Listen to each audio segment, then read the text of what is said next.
Yeah, wonderful to see so many people, so many students, homeopaths. So, can everybody hear me? Yes, Laura. Yes. Yeah, okay. What would be good, I will give a presentation soon. We'll start my presentation, which is scheduled around 1.5 hours we have. And so what we want to do is later on, I will leave space for questions, or if something is completely unclear in between, there's always room to send me a chat message or also place a question and we stop the presentation. So that's possible. So maybe everybody can mute the microphone and then I will just go ahead. Okay, can we start? Is that okay? Great, okay. So yeah, welcome everybody. I'm Jürgen Weiland from Bonn, Germany, which is pretty cold in the moment. And yeah, also just before Christmas, everybody's busy and lots of clients are of course having acute conditions. And yeah, it's a pleasure to give you an introduction to the sensation method today, which I want to just jump in and start my presentation, and then we can see how we get around. But maybe before we start that, before I go into the presentation, is there anybody who has no idea so far about the sensation method?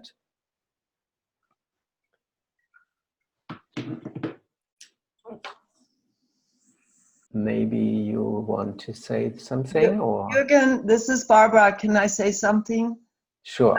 Many people don't have their camera switched on. So if they want to put their image into the circle, then you need to do the start video on the left bottom of the screen. Okay. That's all. So I see Tracy, I see Eleanor, Preeti, Danielle, Jason, there's a man, wonderful, good morning or good evening.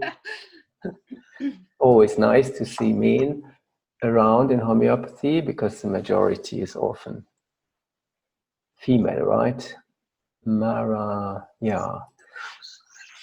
Okay, so is it all right to start from scratch, from the beginning in sensation method, yeah? Because I think it's important to slowly get the idea, what are we talking about? And even if you more experience, longer experience, it might be interesting to repeat things and to see how do we get there. Okay, so yeah, then I will just start and my presentation. So, okay, over here, that's fine. I see everybody here on the right-hand side. Okay, but my mouse is not working here. Wait a bit. Technical problem with the mouse here. How can I get this moved? Okay, that's better. All right, so I will just go.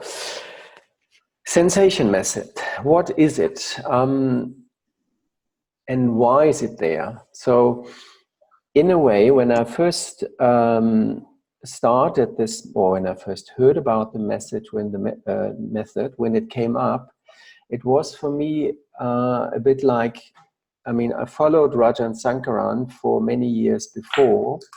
And then when the sensation method came up, I was lucky that I was there in the presence of the beginning. And I was quite fascinated how much this method had actually turned into what I would say real homeopathy, because this is so much fulfilling what Hahnemann meant by homeopathy, how we treat and how we look after our patients. So to go ahead, I want to just repeat aphorism 83, which is like, how do we get into the story and what is important to listen to? So that's why I like to start a little bit with the organon. So this individualizing examination, so individual, yeah, of a case of disease, for which I shall only give in this place general directions, for which the practitioner will bear in mind only what is applicable for each individual case, demands of the physician nothing but freedom from prejudice and sound senses, attention in observing, and fidelity in tracing the picture of the disease. So the first important word is, of course, individualizing. That means every time we see a patient, every time we see a client, we need to start from scratch and see what is obvious, what is important, and how we get in. And one of my favorite aphorisms in the organon is, of course, aphorism 3. And we will later on now see that the sensation method is bringing so much justice to exactly that what Hahnemann was wanting to see. So to keep it alive and keep it also a little bit more interesting here, of course, I want to jump into small examples in between. Let's first start with the theory, so-called theory, and see how it's actually working. So to repeat, and we can never repeat that enough, aphorism 3 in the organon is, if the physician clearly perceives what is to be cured, that's why I highlighted this, in diseases, that is to say, in every individual case of disease, the knowledge of disease. So the beauty in the sensation method is that this is clearly structured, and the entrance point that we start with the main complaint. So we ask our patient, what is your main complaint? And this is the entrance door. And the beauty about that is that we never go into something too general, too broad, or we just want to know the constitution or the patient in general. No, we start with the main complaint and try as precise as possible from the beginning on to find out what is to be cured. So, and then he carries on, if he clearly perceives what is curative in medicines, that is to say, in each individual medicine, so the knowledge of medicine powers. This, of course, is very important to know your tools, your remedies as good as possible. And when I started with homeopathy, I'm practicing now since 26 years. And when I started, of course, we learned remedies from Burick, from Materia Medica. We were reading black and white lines, but we didn't really get in deep touch with the substance. And today, when I mention a word or when I mention a name, I see, of course, much more. I see pictures. I see, I see a whole story when I'm talking about a medicine. And the beauty, and this we will see soon in the sensation method, is that it's also the systematic approach to the materia medica in general, to families, to orders, to plant orders, to plant systems, or to animals, to differentiate them as good as possible. So anyway, we'll get to that point later on. So that is to say, in each individual medicine, and if he knows how to adapt according to the clearly defined principles, what is curative in medicines to what he has discovered to be undoubtedly morbid in the patient. Highlighted undoubtedly morbid also here again, because undoubtedly morbid is that what is really clearly approaching us or coming towards us as the main complaint where we have no doubts about what we can see, what we can listen, what we can observe, or maybe we sometimes hear it from the mother when it's about a baby, yeah, background information, relatives. Hahnemann also asked the relatives if the patient didn't give clear instructions. So that the recovery must ensue, to adapt it as well in respect to the suitability of the medicine most appropriate according to its mode of action to the case before him. So choice of the remedy and the medicine indicated. These are the main two first steps, as also in respect to the exact mode of preparation and quantity of it required. That means the right potency. So we need to find out what has to be cured. We need to find the right remedy for it. And of course, we need the right potency.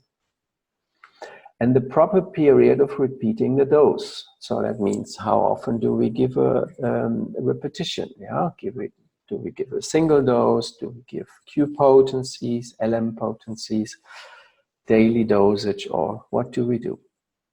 And all this is covered in the system of sensation method.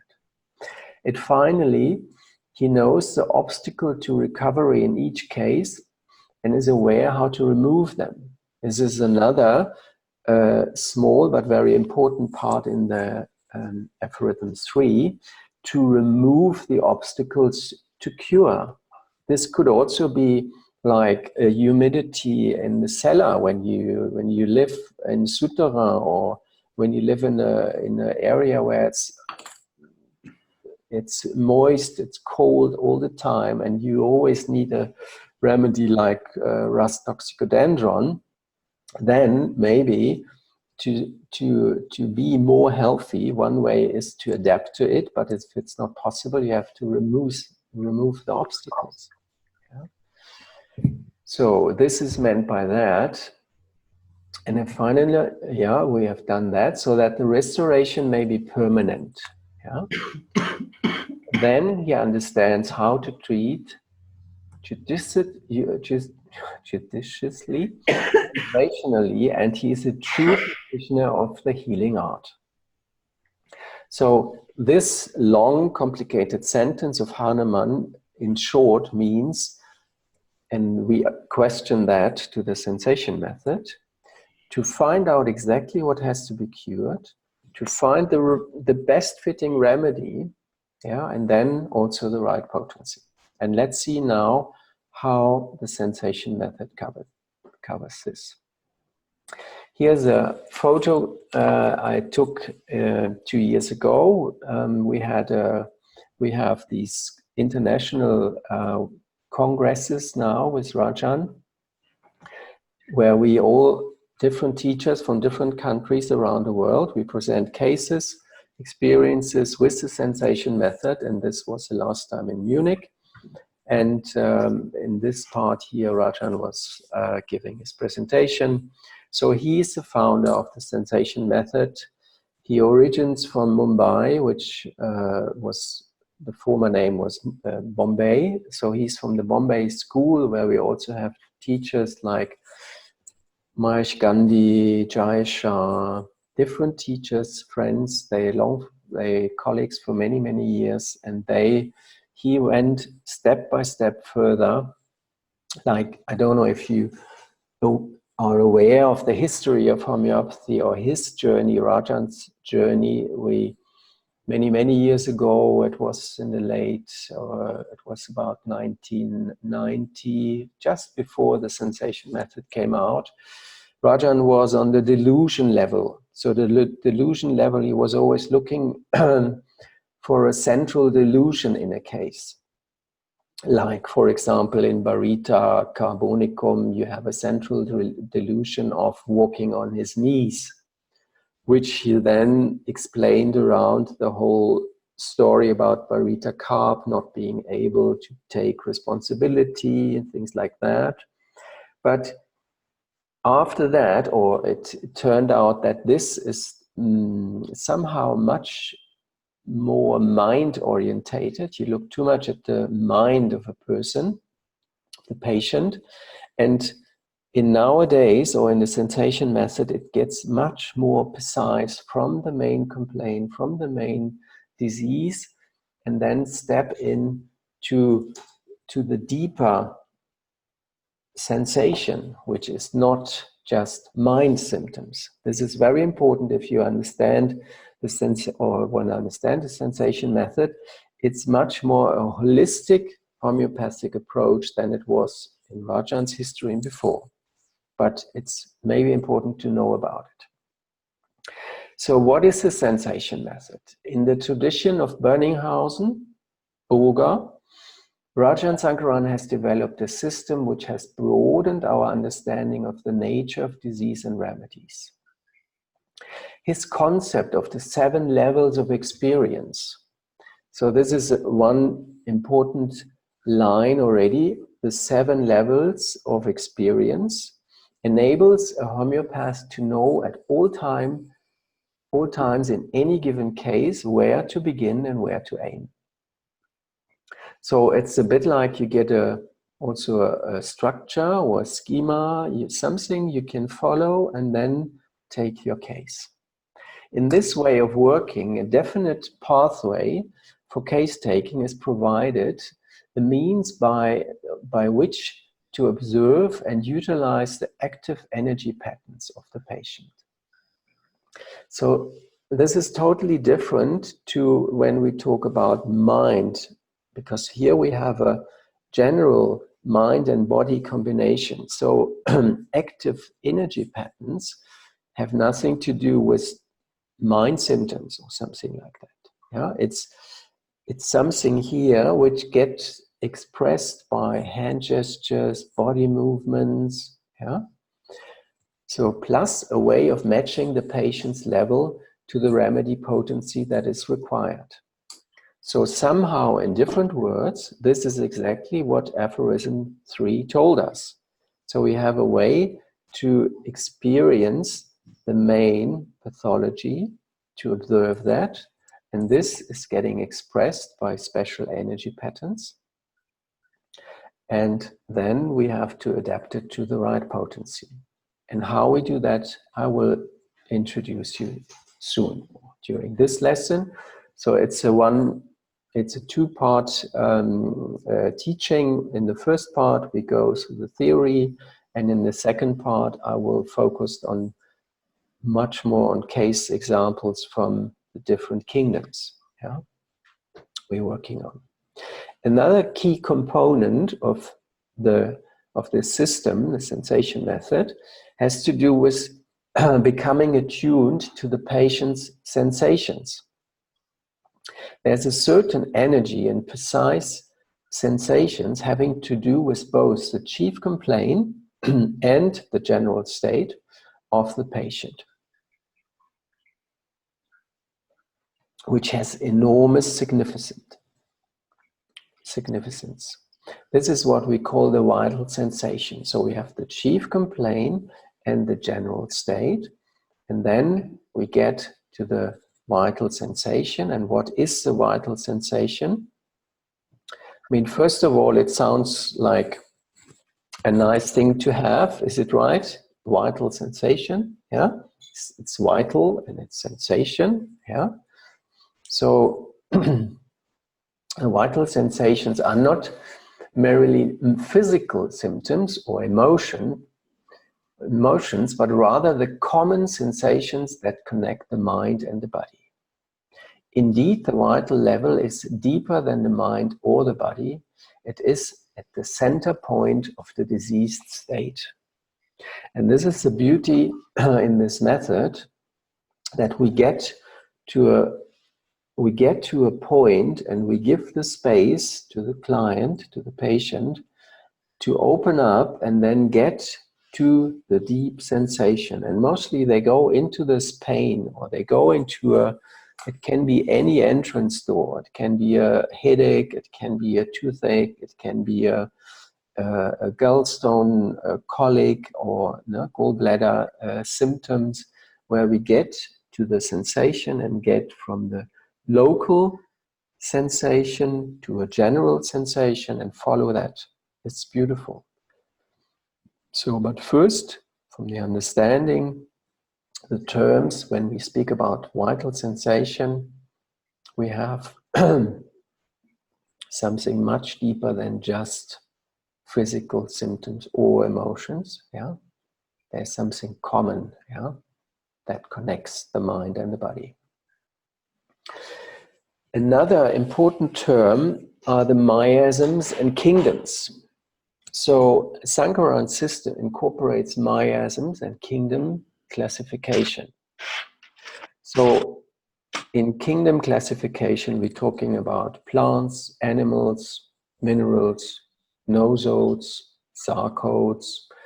Yeah, so we have imponderably, but main characterized kingdoms, of course, we have the plants, the animals, the minerals, as well as the levels. So these 7 levels of experience into one comprehensive, sophisticated, yet elegantly simple way of perceiving the patient. If you never heard about those things, it might be overwhelming to say, oh my God, what's all that about? We have sensation, we have a vital sensation, we have miasms. What are the miasms actually doing here? And what is it about the kingdoms? Yeah. But even if you're a beginner, I mean, I'm teaching also in South Africa since about 10 years now.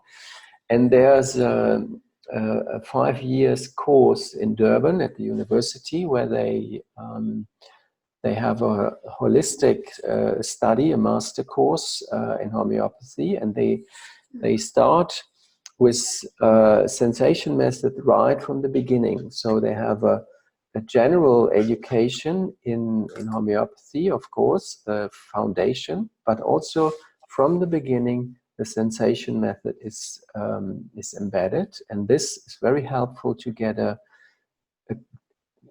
for me, this is not something we should separate from homeopathy, because, I mean, I've done a completely traditional training in homeopathy, and now, after so many years, I would say, if I would have had a chance before to study this method from the beginning on, it's a very profound, deep foundation you get from it. Yeah, you learn the basics, and you learn to be very individual and to be very much that what Hahnemann wanted us to do, to make an examination which I just mentioned in aphorism 83. So somehow we can call this a quantum leap in the understanding of disease, and has resulted in increased level of success and the use of numerous remedies, including some not well-proved ones, and yet others previously not even known. In many other cases, one has been able to use old remedies in an entirely new light with a deeper understanding.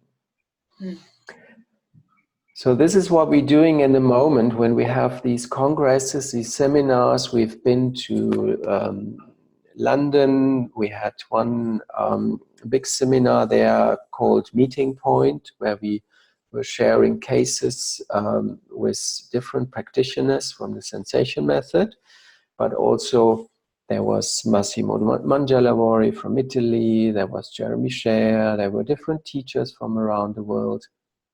And the beauty is that the sensation method, it's going deeper and deeper, it's getting clearer and clearer, and we are filling the black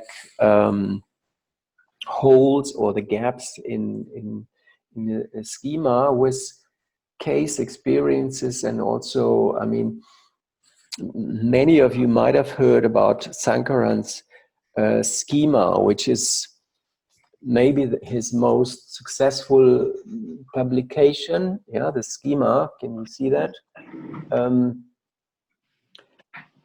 But he also says it's a bit of a tricky thing, because there you have these tables of plants, these tables of common sensations inside one family, like one plant family, for example. But if you don't go through the whole process to understand what is it actually about, it looks like a shortcut, and then you might get lost in the case, or you do prescribing, which is not as Hahnemann wanted us to do it. So that's why I think it's a great idea to have an introduction, to come from the beginning and to follow the right steps. So in order to do that, I'm carrying on. If you agree, if everybody's happy, I will just carry on. Okay. I can only see a few faces, but those I see, they look all right, so I carry on. Okay. So the kingdoms. I mean, this is another part where I would say in the beginning of my homeopathic study, it was like we were happy to understand one single remedy. Yeah? So we were learning the keynotes, we were learning the modalities, we were learning the whatever, the symptoms. Yeah? But nowadays, it's so beautiful that we have a deeper understanding of different families, or in a case when the patient starts telling us symptoms, he starts with his main complaint, but the way he speaks about it gives us already a lot of hints. Are we here listening to the energy pattern of a plant? Is a plant speaking to us? Or is a mineral speaking to us? Or is an animal speaking to us? Yeah. This could even be the beginning when you say hello at the door, when you greet your client and he starts already complaining about the traffic. Yeah. So maybe he starts already something from the animal kingdom, that he starts, okay, oh, this is survival of the fittest. Huh? I had to get here in time, but to do that, in order to do that, I had to really fight on the road, and they were trying to get me or whatever. Yeah, so you can get already some hints of a different kingdom without even starting. What is your main complaint? Yeah. So this is one beautiful side effect, that we nowadays are able to understand these kingdoms. And of course, in an introduction to the sensation method, it's important to give you the key features. Yeah.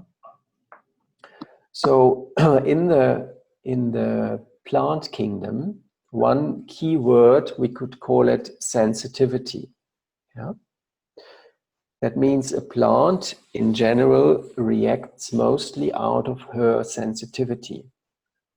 When the climate is very dry around her, she cannot say, okay, it's too dry, I will move to the coast. Yeah, she has to stay there. She's grown up there, and she has to stay, and she has to somehow adapt and react. And the way a plant reacts, these are the key features of a plant. A remedy from the plant kingdom. Things are affecting me, or we can say external factors cause inner transformations, physical and emotional. Adaptation. Can I adapt to the situation or not? Reactivity. I react with my sensitivity. And the other part is one sensation and its opposite are dominant. This is the beauty in which we could observe in different plant families. So if you imagine one remedy, and this I like to invite you anyway, if you want to understand plants in general, or if you want to understand one particular plant family, it's really good to start with one very common plant in this family. And this is the same which this Bombay school or Rajan did, Sankaran, that they studied first one single plant. So let's take the daisy family. Yeah, the daisy family, and the main remedy, I would say, in the daisy family is arnica. Yeah, of course.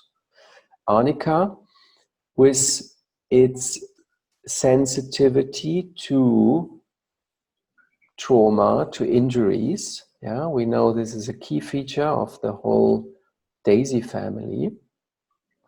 And then when we look at it, we can say there is a strong impact to someone who needs arnica, yeah, like a blow or like a concussion or something. And interesting enough is that this is one side, that they are very sensitive to touch, yeah, but also they might go and touch others, yeah. So I've seen this in cases where, for example, another remedy from this group, the daisies, would be yarrow, millefolium. And millefolium, the yarrow, is also a very important remedy for injuries. When you heard about, or if you do a homeopathic course in first aid remedies, you know, remedy number one, if someone has a internal bleeding, or even if it's like a pet or animal falling from a high place down to the belly and has internal bleeding, the first remedy you think of could be yarrow, yeah, millefolium. But the interesting thing is that the case, which is just in my mind, of a child who was so like also aggressive and hitting others. The child had a deep trauma in the early childhood, where that was a foster child, and the foster mother, the mother, a real mother, had a fight with the father, and that's why the child got out of the family later on.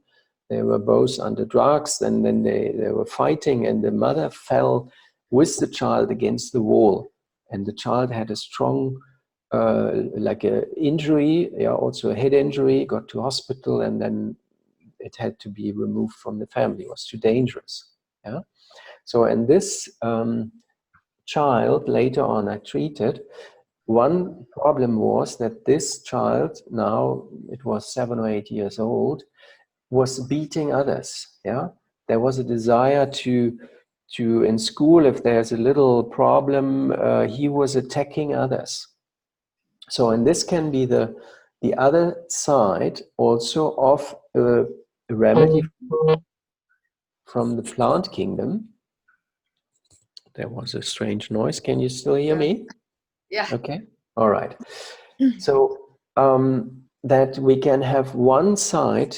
I don't want to go too deep into this, but that in plants you have one sensation and the opposite. So very sensitive to touch, but also a strong desire to touch others, to hurt others, or being very sensitive to be hurt. This could be, in this particular case, the daisy family.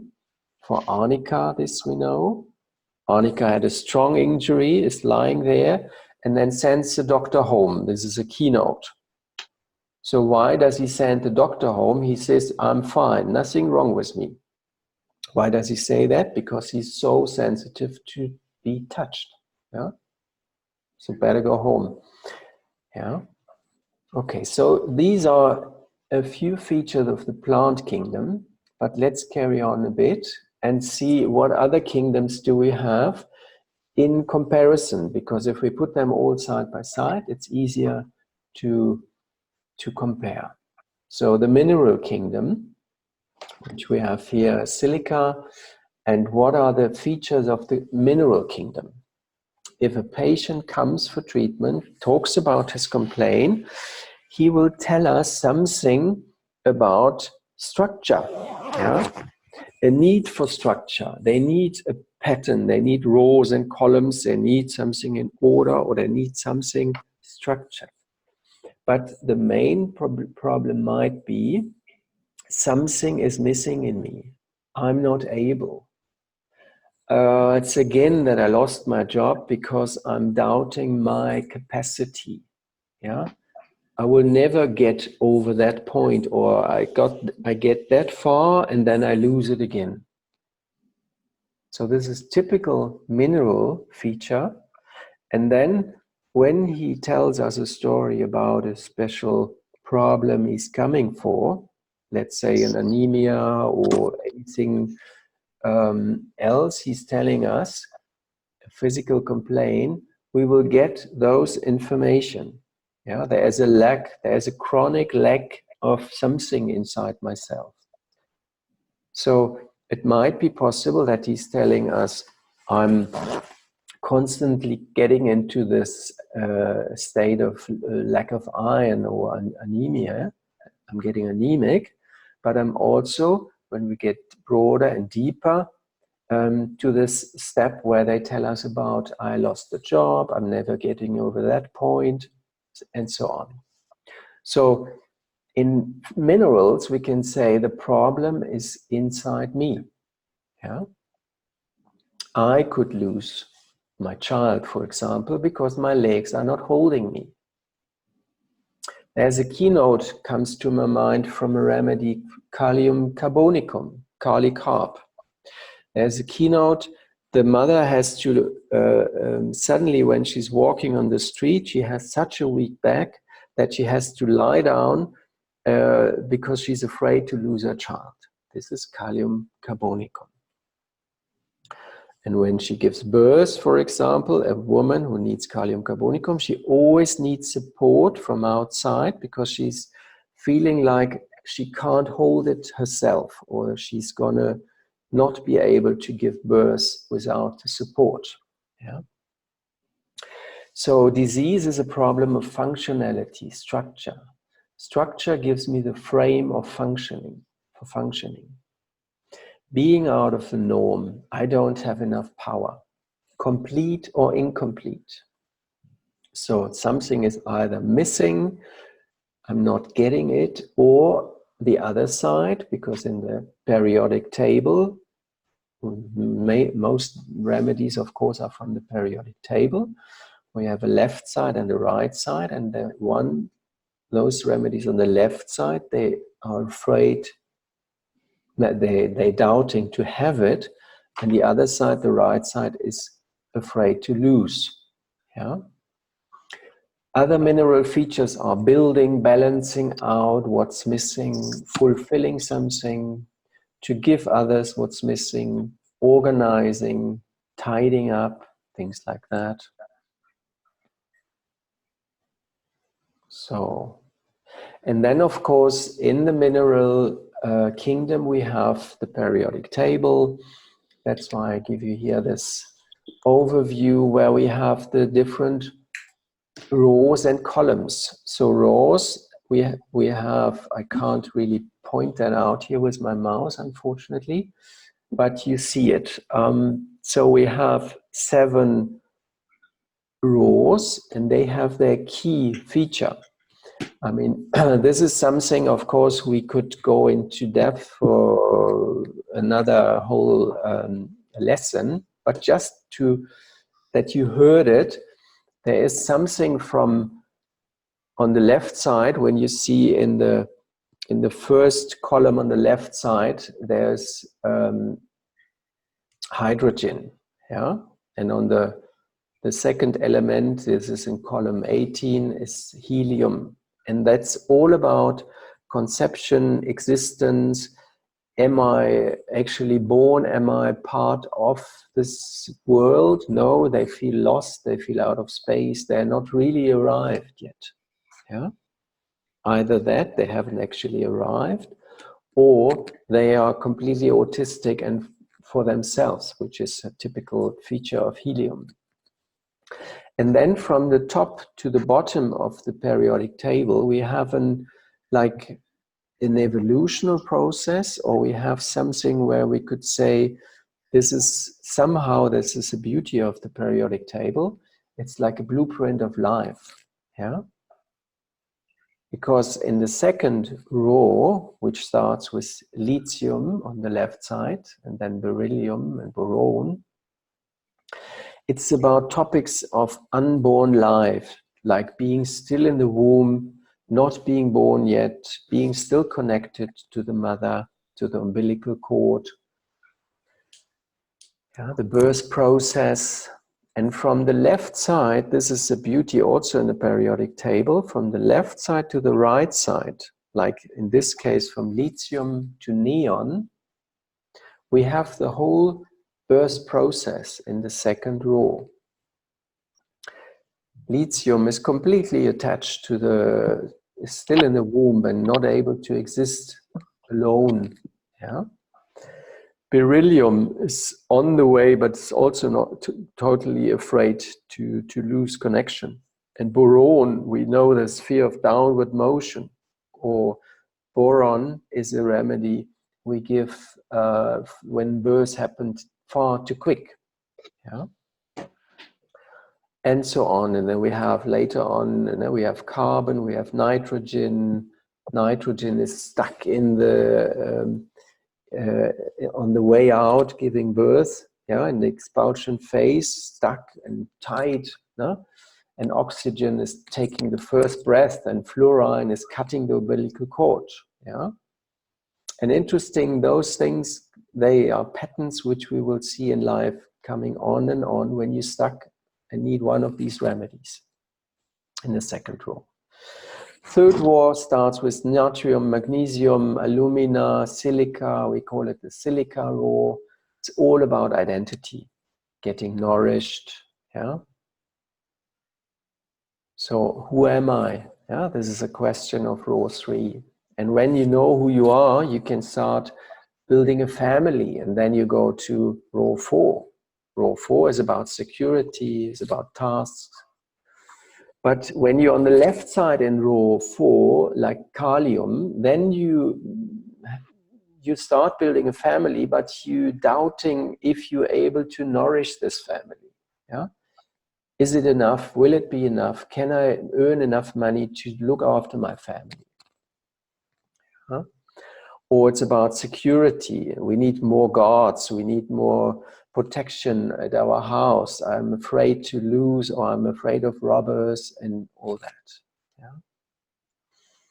So this is row 4, the iron row, Kalium. Yeah, we see one central element is in column 8 is it's ferrum. Yeah, security. Then we have the 5th row, which is performance and creativity. That means I have a family, I'm secure, but now I'm going out into the world and do performance. Yeah. So then we have issues about doing creative things, and yeah. So performance and creativity, like silver. No? 6th row. And this is also a fact, from the top to the bottom, it's getting heavier and heavier. So in the 6th row, it's about responsibility, power. It's gold, it's mercury, it's plumbum, it's lead. It's getting heavy. Yeah. So I know who I am. I'm separated. I know who I am. I have a family. I have done creative things. Now I've started to have a big responsibility for lots of employees and all that. Can I hold this? Will I lose it? Or do I have enough capacity? So number 7 is then, after we're leaving the gold row, we get into number 7, which is like the uranium or the radioactive remedies. So here it's about letting go, decay, falling apart. Things, connections can be with many, many things, but only for a very short time, and then they fall apart. It's like they do these in Switzerland, they bomb these elements under a tunnel about kilometers to fire them, and then they build for a very short time a new element, and then boof, it falls apart again. So this is something also we can see in the evolution general of the world itself. Yeah, or when patients come and tell us stories and they need a remedy from row 7, they might also be affected with very destructive diseases, like very syphilitic. Because interesting enough is that from the left to the right in the periodic table and from the top to the bottom, we have different a different way of miasmatic tendency. The 3 miasms Hahnemann was mentioning were psora, psychosis, and syphilis. And Sankaran extended this to 10 miasms. And if you haven't heard about it, it might be confusing. But this is a really solid system, which we will see later on. But for the moment, to understand it, it's just important to know, okay, we have from the left to the right also psora to syphilis, and from the top to the bottom the same. So those remedies at the end of the periodic table with these high numbers in row 7, they have much more syphilitic tendencies than those further up. Yeah? If I doubt or if I lack the power or the responsibility or the courage to come out, it's more psoric. Yeah. But if I'm already out and now I have done so many things, I've done this and this and that, and I've done so many wrong and I've caused disaster, this is already towards syphilis. Yeah? Just to keep that in mind. Okay. That was in a matchbox or in a shoebox or whatever you call it, a very short idea about the minerals. Now let's just have a very short idea about the animal kingdom. So this is a photo I took actually because those who know me, that you might have heard that I'm also very much into photography and I love to do images which fit to remedies and things like that. And this image I took of the flamingos close by here in a zoo, and the beauty is one feature of the animal kingdom is also camouflage, because when you look at this photo, you might see that eye hidden, but it's all like a lump. They're all different animals, and the way sometimes they behave or move, depending of if they are aggressor or victim, they have to do camouflage, and that's already one feature. Yeah. So in the animal kingdom, we see a lot about issues of survival. We see high and low, victim and aggressor, strong and weak, predator and prey, one versus the other, dominating and being dominated, persecutor or being persecuted, camouflage, conflict. The split exists within the self also. So we have often a contradiction, a story inside oneself. Yeah? But it's often a process, or there are feelings of I hate myself. For this, I hate myself. Yeah? It's me against myself. Yeah? I versus myself. I'm disgusted with myself. There's something about attractive or sexual behavior. Sexuality is very important. Instinct to kill, contradiction of will, group feeling, this especially in the mammals. Yeah. And when we have these broad features, of course, we could break those all down to groups of animals. We can say, what are the features of the insects? What are the features of the spiders? What are the features of the snakes?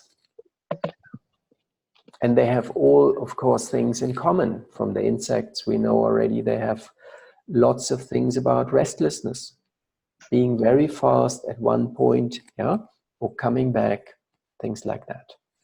So this speed, or when you have only a certain lifetime, you have to hurry up, that means everybody has to hurry up.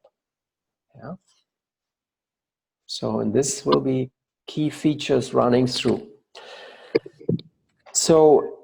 So far, maybe I will stop the presentation for a second and 11:51. Sorry, was that for me, this question? Can I say something here? There's some crunchy noise. So if anybody is not muted, please mute your microphone. And also, Okay. Jürgen, I wonder if your microphone may be hitting against something. No, I can also hear that crunchy thing. Okay. But my microphone should be fine. Okay, good. Yeah, because I have a headset and it Yeah, shouldn't and make. everybody check if they're muted. I think you are, Okay. but okay. All right. Okay. So maybe I can look around here a bit. Is everybody so far okay with that? Can we carry on? All right. Good. Great. So let me see if I know someone here. Dorothy, maybe, or no? Have we met before? Maybe. Looks like, or? Hi. Great. Okay, so the others don't have video here, and then I'm back to Barbara. Okay, good. So then I will just carry on. But in order to repeat that part, I just want to say again, there is a system in this in the sensation method where we can clearly approach the client, but also then we might get features of kingdoms where we can narrow down, and hopefully the best is later on we can say, okay, this is what the patient told us, clearly plant feature, and now we get to that point, okay, we must make it even more clear, and for that Sankaran introduced this story about the miasms. In this first introduction, we have only time to just mention them, and then I think it's good to let them work in you a bit. And then the next lesson, we will go into examples, because to explain everything in 1.5 hours is of course impossible, but to hear about it and why they exist is important. So I will go back to the presentation here now. Hold on, I have to move this window again. Okay, so the miasms. So from 3, psora, psychosis, and syphilis, to 10 is quite a lot. And the question is, how do we in the sensation method actually use these 10 miasms, and what are they good for? So I will explain to you. Because what we knew from before was that psora, psychosis, and syphilis, which are still there, we had something, when you simply explain it, we could call it like the psora is the skin eruption, it's on the skin. The psychosis is like the wart, the symbol for the psychosis is a wart. And the wart is something which is above the skin. And the syphilis is something which is like an ulcer, which is underneath. It penetrates, it destroys the skin. So this is a simple rule we can still use, apply, and see, because on one hand you could say eruption or rash is not as dangerous as an ulcer, because when it's already an ulcer, it's destroying something. You're going close to decay or death. If it's a wart, you could say it in a funny way and say, okay, someone is building too high, or what does someone have to hide if they build something so high above it? Yeah. So it's like a hubris, or it's going higher than it has to be. But on the skin, we could see when it's just a rash, there's something like, oh, I can't go higher, I can't go deeper, I'm just stuck there somehow in the psora. So this is just a simple side I would bring in here as a picture, because we can only learn homeopathy from being, to visualize things. So, but in the sensation method, to come back to this classification, the miasmatic concept is about the intensity or the depth of degree, how a problem, maybe you're right, Barbara, I will hold my mic up now, the depth or degree, how a problem is getting presented. The miasm shows the pace, how the vital sensation is getting expressed. So a small example is already on the phone. When the client rings us and says, "Doctor, you are my last hope. Yeah. So if you can't help me, I know my life is going to be over soon." Then this is already your first hint. You have to search on the line of syphilis. Yeah. Because there is already so much desperation. Yeah. And you will get a lot of desperate symptoms in your case taking. And this can be so helpful already if you see it from the intensity or the depth. Yeah. But on the other line, we have the acute miasm. The acute miasm is actually something completely new Sankaran invented and introduced. And this we're going to see now. But to visualize it, it's like we're going from a picture of acute, to syphilis. So, and close to acute is also the psora already. The psora is still there, but before psora is actually acute diseases. I mean, from the history of homeopathy, we know that Hahnemann first introduced or was treating acute problems. And then he had also Materia Medica, which was covering first those remedies for acute conditions. And later on, he was working on the chronic diseases.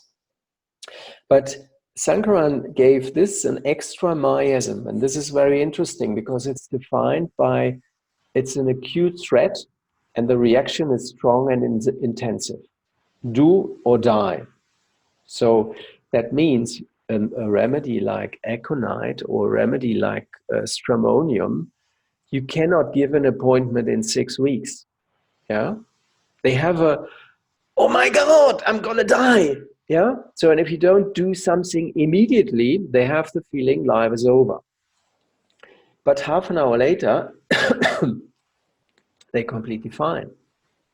So it comes in waves of completely desperation, but not like the organs or the structure of the body is already destructed. It's more like acute panic, fear.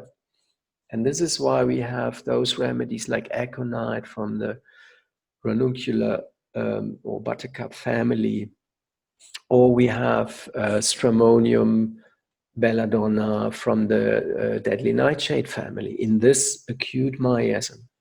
Yeah. So it's acute panic. Panic is the key word. Yeah. And then the next one is typhoid, which is new to the miasms, and it's a bit like the acute problem, but it comes like a crisis.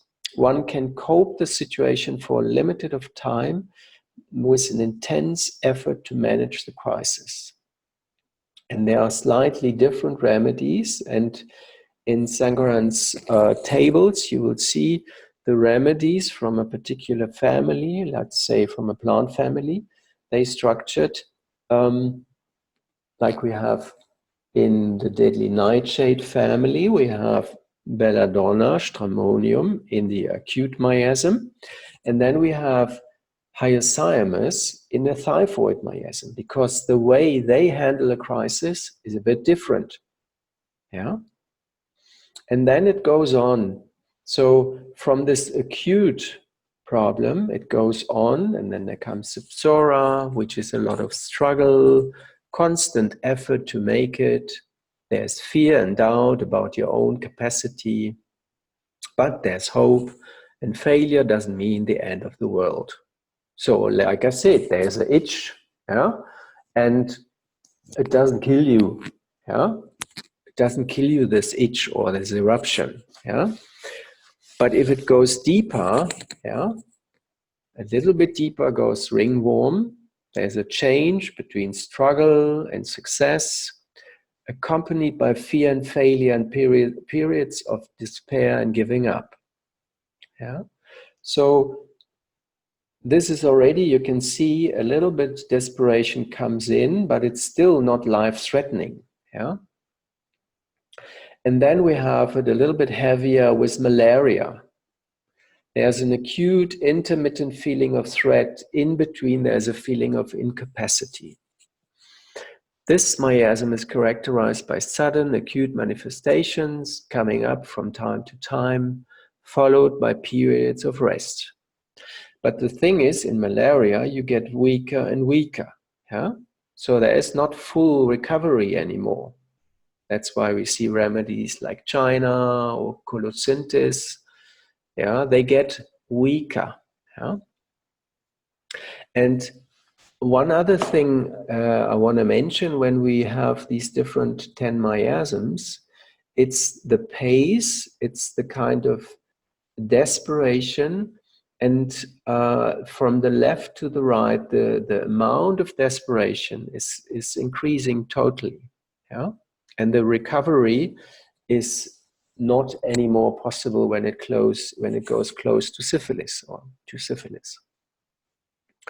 So another topic would be being reserved. Many patients who need remedies from, like when we say there's half time, would be around psychosis. They don't tell you so many symptoms anymore. They might not be so open anymore. And in syphilis, it's sometimes hard to get anything out of the patient. Yeah, they hold back, or there's a deep story behind it. Because with the psychosis, it starts that they're holding back, yeah, the feeling of a fixed, unchangeable weakness, which I don't want to show. They try to arrange themselves and cover up, so covering up. Yeah? They do this often in compulsive manner and are reserved, yeah, like Thuja, Medorinum, Mangifera, Thuja, which we should spell different, Mangifera, Pulsatilla, Sabadilla. Yeah? So you see there are different remedies, of course, from different families or kingdoms even, but they have all in common psychotic problems. So then it goes further to tuberculosis, and this is interesting that the tuberculosis stands between psychosis and cancer, which is number 8. A feeling of great suppression and a strong desire for change. The reaction is intensive, hectic activity to free yourself from the suppression. So this is a bit like you hanging in it, and it's getting really narrow and uncomfortable. You want to get out of this. Yeah? This is why you need to constantly change and travel and do and things like that, because it's all too narrow. Yeah? This is very tuberculinum-like. Yeah? And then, of course, we have different remedies, like also Drosera, which is interesting, because what is Drosera? Drosera is a remedy we think of throat issues. Yeah? When someone has a cough and has a feeling there's a foreign body, but it's also choking, it's narrow, and I want to get out. And Drosera is what is a carnivorous plant, which is its own group of remedies, the current carnivorous plants. And what's actually potentized in this beautiful sundew little plant is also a fly. If you produce Drosera as a remedy, you also potentize a fly, yeah, because you can never separate it from it. Little flies are always in that remedy. And this is the impact also of the hecticness which comes into Drosera. Okay, the last three, just to mention it, is like we're getting now close to total desperation. And in Cancer, we have a feeling of weakness, incapacity, and the desire to do everything perfect to fulfill the expectations. A superhuman exertion, stretching yourself far beyond capacities. A constant effort which seems never ending. His survival depends on it. To fail would to die or being destroyed. So we see here in Cancer, we have remedies, and there's a nice example I like to give you with Bellis, because remember before in the lesson, I was telling you about Arnica and Millefolium or yarrow from the daisy family. And they are injured and they trying not to be touched, but in a way of when it's arnica-like, it's very acute. So it can happen that they bang you back or they're very quick in action. But in Bellis, we have a deep injury, and typical for Bellis would be an injury of the womb or internal organs, but especially the uterus. And then they're trying to cover it up to be perfect, and you don't really feel to the outside how sensitive they are to touch and injuries, because they're trying to cope it, trying to manage it. They're trying to manage injuries so long that they actually start getting cancer. And Bellis is a very important, powerful remedy for all sorts of cancer problems. Cancer of the breasts, mammacarcinome, when a long like injury or beating up or abuse stories happened in childhood, and later on they try to cope to manage it, but then there comes a cancer. This could be Bellis. Yeah.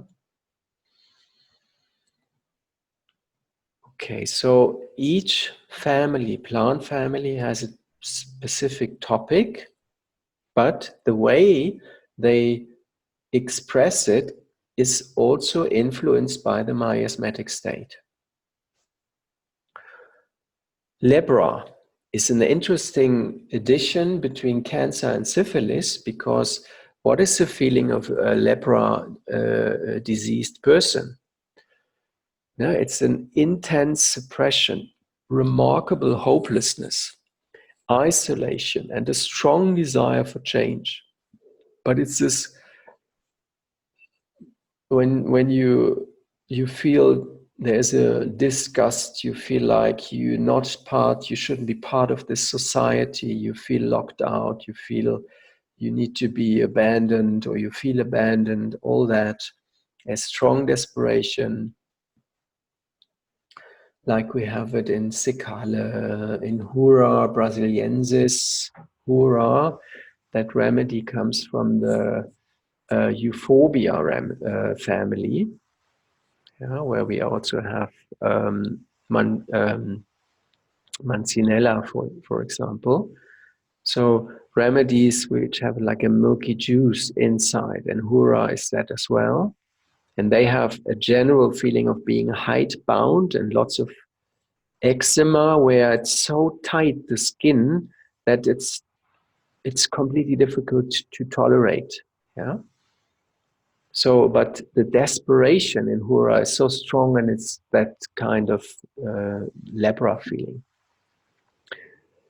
Syphilis, of course, a situation without any salvation. This leads to total hopelessness and despair. In his despair, he tries to change the situation, but this leads mostly to destruction. Yeah? Mercury, syphilinum, aurum, barita carp, echinacea. Echinacea is another nice example. If we stay for one plant family, like the daisies, we had arnica, acute, we have millefolium, yarrow, this is somewhere further down, or I think it's even typhoid on the second place. But echinacea is a very, echinacea is very well known for injuries by a gun, or where you have really bad, terrible injuries. And the way of despair is, of course, much, much stronger. Yeah? Echinacea. Clematis, which is a ranunculus family. Okay, so we have those 10 miasms, and those indicate a little bit more when we later on get to the sensation of the patient,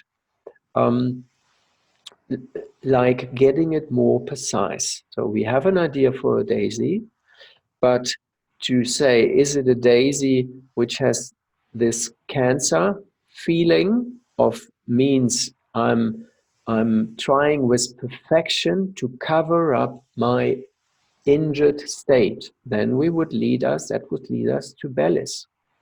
And this makes it also very simple in a way to eliminate a remedy from when you think about a daisy, to say, what is the difference between arnica and Bellis? You could say the way they handle injuries, the openness, or being reserved, or being perfectionist in covering up. Yeah. Okay, I'm sure this is a lot. And maybe with this last table, I want to finish for today, because otherwise we're going far over time. But the levels of experience, this is something so important, which is one last pattern we can work on. And this is a little table I want to share with you. So, because those 7 levels, it's actually only the first 5 are very important to follow up. So that's why we get there quite quickly. And this makes it so easy, because that was, remember in the beginning, is we need to find out what has to be cured, aphorism 3, and we need to find the right remedy for it, miasmatic fitting. But now we need also a potency. So these levels of experience in the sensation method, they have something in level 1, which is called first the name of the disease. So you ask your client, why are you coming to me? And the client says, oh, I have a rash, or I have an eczema. Yeah. So, and then you ask for any other details, and the patient can't give you any other details, which hopefully doesn't happen too often. But if you don't get further, you will never give a high potency. Yeah, if you just have the name of the disease. Sometimes a mother rings and she said, oh, my baby has a candida in his mouth and I'm breastfeeding, and you don't have any big background story. Then it's fine to give a remedy like borax in a C6 or C12, which on the right hand side here would be the potency, but that's fine. Yeah, because you don't go deeper. You would never give a 1M, 200 or 10M or anything else, because you only have the name of the disease. That's why doctors, like sometimes in their busy practice, when they see the client only 2 minutes, and you are, well, what is your problem? I have a bronchitis. Okay, take Bryonia C6. Okay, you might cover some patients which benefit from that. But if it goes deeper and we get a deeper picture, like we get some more facts, facts means we get the modalities, yeah? So then we also ask different questions. How do you feel? How does it affect you? Yeah? Then we can give a C30. And the facts, we can say, the patient says, oh, I'm having a bronchitis, I'm having a cough.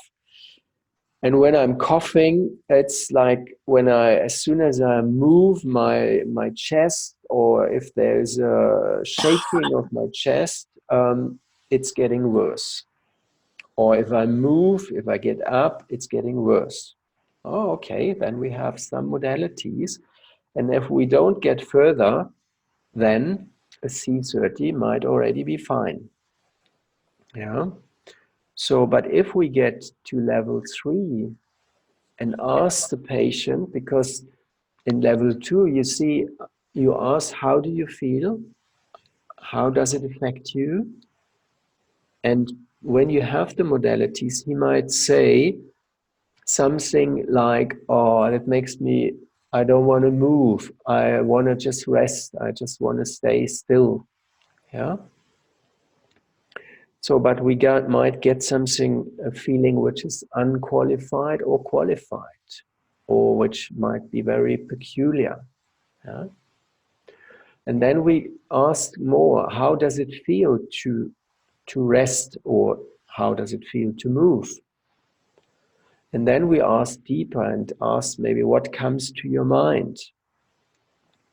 And then when we get more information about that, when you don't get further here, yeah, you might stay with a 200 and you're fine. But if you get deeper, and when tell me, this is the beauty in the sensation method, you don't have such a complicated system of asking, you just give it back and say, tell me about resting. So, and then the patient might start talking about his busy life.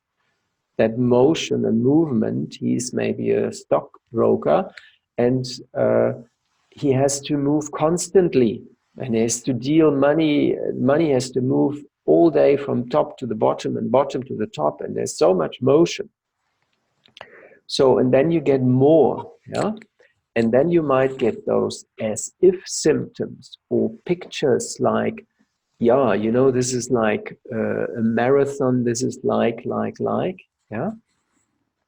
And then suddenly you get deeper and deeper, yeah? So, and then you ask, how do you experience that? Yeah? Or this is already the level where the potency gets higher, but also now when the patient tries to explain that, they get more animated. They get more like they show hand gestures, because when you, this is why we also invite you to take cases on a video, because when you write down, sometimes you don't see what is the interaction. And now the patient might start to move or to show you something, or he might start and say, this makes me completely narrow, yeah? And then you hold that, you give it back to him. Tell me about this feeling of getting narrow, yeah? Or suddenly he's using pictures which make totally no sense, yeah? Or you invite them to ask for tell me about the opposite. How is it when you show this? He says, yeah, it's like I can't move, it's so narrow. And then you invite him that gesture, or show me the opposite. And then you might get to whatever total freedom, or, yeah, and then you have, if we stay with the plant kingdom, one sensation, and the opposite could be completely tight and completely free. Yeah? So very narrow and very wide. And then you get to certain plant families which have the tightness, in which can't move or want to move, like the Anacardia family, where we have Rustox, Anacardium. Yeah. So, and this is the beauty. And then when you get further and further, you can go higher with the potency. And level 5, this is actually suddenly the level where the kingdom gets very clear. Now you have the hand gestures, and also you hear more about the sensitivity, the structure, yeah? or you hear more stories about the victim aggressor, yeah, precise feature of an issue, yeah. So, and if we're lucky, we might even get the kingdom, the sub-kingdom, the family, the source, yeah.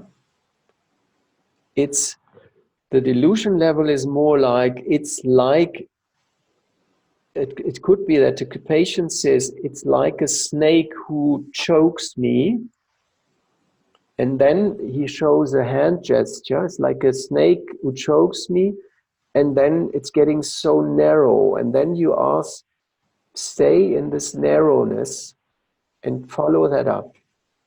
And then when he follows it up and goes deeper and deeper, he might tell you something which is much more plant-like than it would be snake-like. Because this mistake we made in former times, that we prescribe for the delusion level, when the patient says, it feels like a snake is strangling me, we would have prescribed for the snake. But the whole case would not indicate a snake remedy at all, because there are no issues about competition, about survival, about victim and aggressor. It's just about the tightness of the snake. And when it's just about the tightness of the snake, then we might rather give a remedy which has about tightness. And when he shows us the other side, it's like openness, or it's fluid and flow. It can be also cactus. Cactus is very tight, yeah, and the other side is very open. So this is important, and when we stay there and follow it up, we might be happy and lucky to get to level 5, and this would already indicate to give a 10M even. So the next or last 2 levels, these are more like, won't be your reality. The reality, if we're lucky, is like level 3, 4, 5. We get to 5, and then we're happy. But the rest would be just that you observe a specific movement, shape, color, sound, or you see something like in a esoteric way, we could call it the aura of a substance. Yeah. I mean, one word I didn't mention so far is that Sankaran, he called it also the other song. Yeah, and this is the beauty when we follow up the sensation method, or when we approach a client for his main complaint, he might later on represent beautifully the song of a particular plant, which we can't observe in the first sight. We cannot see it in his constitution or anything. But for his dynamic disease he's suffering from, this plant is maybe the best fitting. And this sound we hear, this is the other song. And as more we get healthier, this other song of this particular substance is getting quieter and quieter. Yeah, this is what we check for in the follow-up. How is it about the tightness? Oh, I don't have that so much anymore.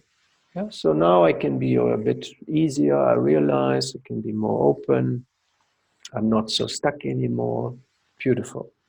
Yeah, but this other song, this is what they called their whole training center in Mumbai after that, the other song. It's an academy for advanced homeopathic studying. This is what we are looking for. Yeah? And there we can observe sensitivity, structure, and everything. The last level would be the 7th, blank consciousness. This is a bit like meditative state, or just keep it as it is defined, but I don't want to go into it too much. More important is stay focused with the question, what is your main complaint? So we have the name of the disease, which is very important. And when we look for a remedy, it needs to fit to this name of the disease. Because when you come to level 5, to the source, to the kingdom, to the sub-kingdom, to the specific plant or mineral or animal, it still needs to have a connection to your bronchitis. And it still needs to have a connection that every motion aggravates. And it still needs that feeling of this makes me irritated. And it reminds me I feel sometimes like a heavy stone which sits in the earth. And then this could all lead us maybe to bryonia, which is a pumpkin. It's a cucumber family. It's something, a root, which is deep in the earth and doesn't want to be moved. And then it fits to the whole story. And when this all comes into a crisis, all on and on, we also have the miasm. And then we have bryonia from the cucumber family. The cucurbitacea is in the miasm of typhoid miasm. Yeah. And then we can beautifully prescribe bronchitis, and it runs through the whole case. Every motion aggravates. No, when I'm coughing and my chest moves, very painful, and I want to hold it because I don't want to move it. And when my work is also about too much motion, then the whole story is about this client doesn't want to let move anything, even not his dollars from his purse, because this is also motion. Yeah. And the flow of money and things like that. Okay, so I would say this is a part where we can stop the presentation, even if I have a few more other things to share with you, but this could be a good starting point for the next one. It's like what kind of particular words and things we are focusing on. Yeah. So, yeah, I hope you could get something out of my presentation and you enjoyed it and that you can learn a bit. And if someone wants to say something now for a few minutes, I'm happy to hear your feedback. So how are you doing? How are you feeling? Is it structured enough to follow it? You're welcome. Can I say something before we start? We're going to continue. Can you guys hear me? Yes. Okay. So we're going to continue this on February 23rd, and we'll give you plenty notice ahead of time. Okay. Good. So now I see myself as well here, and I see everybody. Maria, I haven't seen before. Hello, Maria. Okay. Hello. Hello. Yeah. Do you have a question? I think I have to ponder all this and try to understand it better, but thank you. It was very clear. Great. I'm happy to hear that. Yeah. Shouldn't make your Christmas a confusion feast or days of confusion. It should bring, and this is what I told you in the beginning, this is what I like about the sensation method so much. It's actually a clear system to get to the core of your patient. And it's nothing. Sometimes when you hear or you read the case, it looks like fancy or how do they actually get there? But I have seen so many beautiful experiences since I open the space, and I do nothing than just giving the space. And next time I will try to show you a case where even the children who are just drawing and the mother is telling me symptoms, and suddenly it unfolds and the child is even drawing something which he hasn't drawn before, and which leads us directly to the remedy. So just try to open the space, be as individual and neutral as you can, and see what kind of surprise you invite. Okay. Anybody else? Or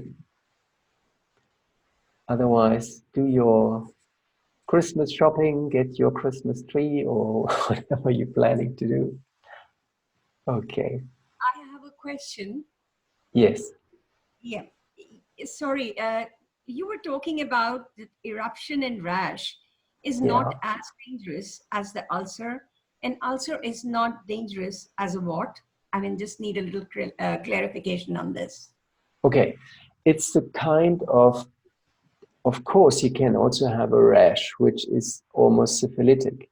But if it is, it penetrates the nerves, it penetrates the skin, it tends to get an ulcer. And then it's not just on the skin, it's about that picture of the wart is above, the ulcer is below the skin. Yeah. So, and this is what I mean. I mean, Hahnemann, like he said about, or we call it also the Hering's law, that when it goes back to the skin, it's not as threatening to the life force as the internal problems. So if we get healthier and we have just a simple rash, better sometimes not to touch it. Yeah? But if all sorts of condyloma or polyp, whatever, are growing into psychotic state, we have to address it. And if it goes the other direction to syphilis, of course, the desperation gets much stronger. Is it clearer? Okay. All right. Pleasure. Okay, thank you. Good. Jürgen, I sent a question, but I put it on the chat line. I don't know if you can see it. Oh, here. This was one. Oh, yeah, thank you. Yes. Okay. Is anyone work done to compare equivalence between minerals, plants, and animals? Calcium carbonate, actually.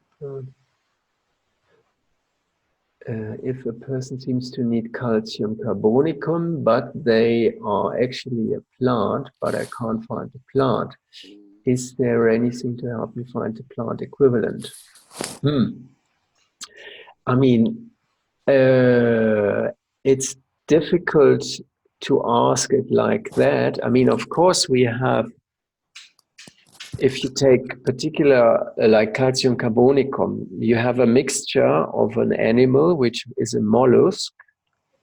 And in the mollusks, in the animal kingdom, there's something about dependency, something about insecurity. Can I leave my safe space? All that.